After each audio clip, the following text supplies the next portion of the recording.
I just want to say that even though we have 10 storytellers tonight, it has to be said, it's obvious that everybody in this room has a story.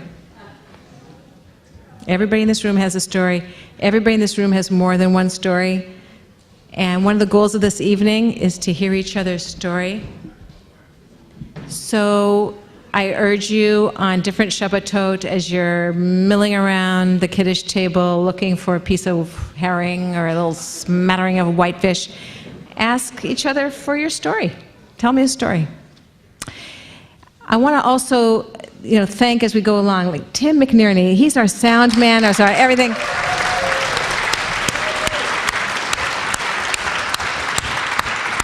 A man of many trades. He built the stage, did the lights, is amazing. Thank you, thank you, thank you.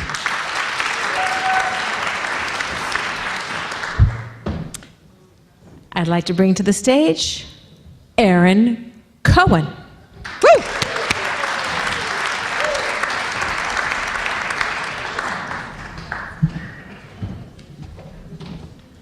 I'm telling this story in memory of my nephew, Gordon Nathaniel Letterman, who died this past spring at the age of 41.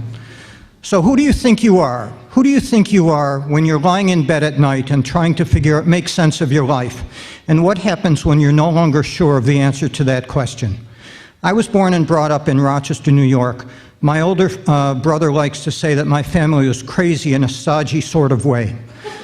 My mother loved me very much. I know that because she told me. My father loved me very much. I know that because, well, my mother told me. My father couldn't because he was modeling after his austere father and because he was an American man of the 30s, 40s, and 50s. Even though he loved me, and I know that for sure, he missed many of my games and many of my school events because he was working 12-hour days in the dry cleaning plant that his father had started shortly after emigrating from Russia in 1908. During my childhood, I played baseball, and I made the all-star team virtually every year as a catcher. And there's a part of me even today that thinks I'm still a baseball player. Throughout my years at YU and Harvard Law School, I performed folk songs in coffee houses. And although I haven't listened to Peter, Paul and Mary or Gordon Lightfoot for many years, there's a part of me even today that thinks I should still be singing their songs with my beard and my hair down to my shoulders. What's the next step? Yes, so shortly after law school, I got married, and I knew exactly what I wanted to be. I wanted to be a father. I would go to all my kids' games, I would go to all their school events, and I'd kiss them and tell them how much I loved them. In short, I'd be Robert Young in Father Knows Best. And so we had 3 children, and things went very well in the fatherhood department, but unfortunately they didn't go nearly so well in the marriage department, and after 18 years we engaged in a bitter divorce. Engage is a funny word to use. You get engaged to be married, not to have your marriage end. But it's an apt word because we were as enthusiastically wedded to our anger as we had been to our life together. And the worst part of it was that my children told me that they no longer wanted anything to do with me and they wouldn't talk to me anymore. I was bereft and I felt that I had lost my identity. And at the depths of my loss, I decided to go home to Rochester to visit with my family for Thanksgiving weekend. I would stay at the home of my sister Naomi, and my parents would join us for Thanksgiving dinner, and then Saturday, Shabbos, after Shabbos for evening dessert. My sister was and is married to Dr. David Letterman, and one of their 3 children, Gordon, would be home for the holiday as well. Gordon was the prince of the Letterman family. He went to Harvard undergrad, then graduated summa cum laude from Harvard Law School. He eventually became an investigator on the federal 9/11 Commission, and then an aide to Senator Joe Lieberman. But none of that was relevant. What was relevant is this. On Wednesday evening at supper, I happened to mention that I had always wanted to learn to swing dance, and Gordon told me that he had just finished a series of swing dance lessons and he'd be happy to teach me. So for the next 3 days, we spent our time in Naomi's den, listening to her old vinyl LPs and dancing to Elvis Presley and the Everly Brothers. And it wouldn't have been good except that I needed a girl to serve as my dance partner, and Gordon, who was 4 inches taller than I am, served that role. So when I would step forward, he would step back. And when I would lift my hand for the turn, he would pirouette under it. And when I was the dipper, he, of course, was the dippee. By Saturday night, we were ready. My parents and Naomi and David came, and we were ready to show them exactly what we had done for the past 3 days in the den. I don't remember what I wore, but I do know that Gordon left nothing for confusion. He came dressed in my sister's old poodle skirt and sweater and a blonde wig. And we danced with all of the grace and verve that misnagdim can bring to such a situation.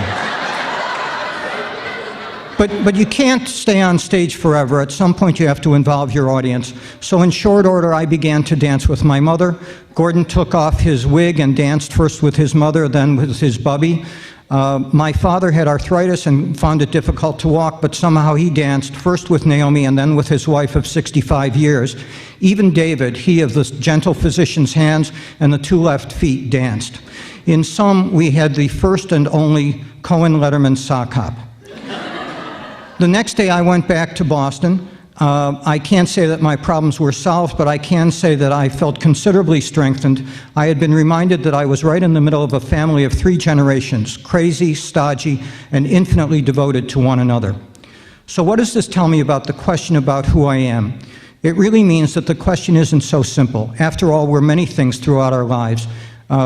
Folk singers, baseball players, fathers. The real question is, are we who we need to be at exactly the moment that it's needed?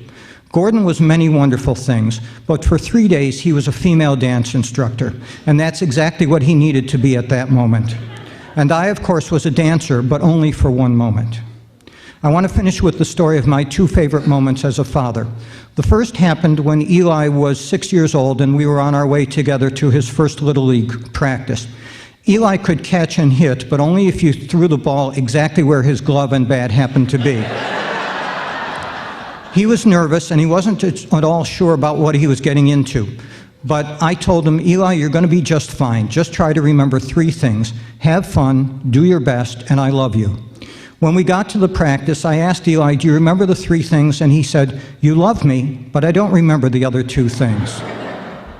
The second happened when Eli reminded me of that very story as we prepared to walk down the aisle together at his wedding just a few years after the first and only Cohen Letterman sock hop.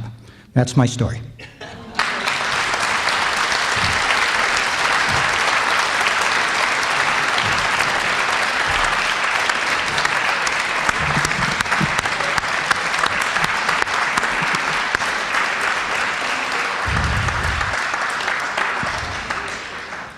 Can you do that dance right now? Every step I ever learned. Because you do a great priestly blessing, but I'm just saying that maybe the dancing thing.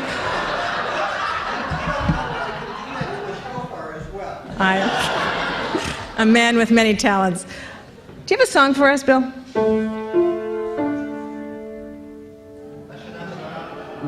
Could be that, but it's not what I have in mind. Da, da, da, da, da, da, da. Does anyone know the name of it? Joseph. Yes, what's it called? Close every door. Who can sing it? Yes. Who can sing it? Somebody sing it! Somebody who knows how to sing.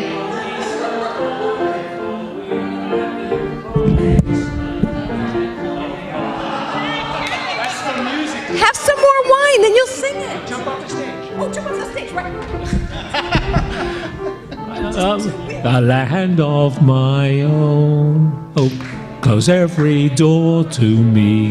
The children of Israel are never alone, for I know we will find our own peace of mind, for we have been promised a land of our own.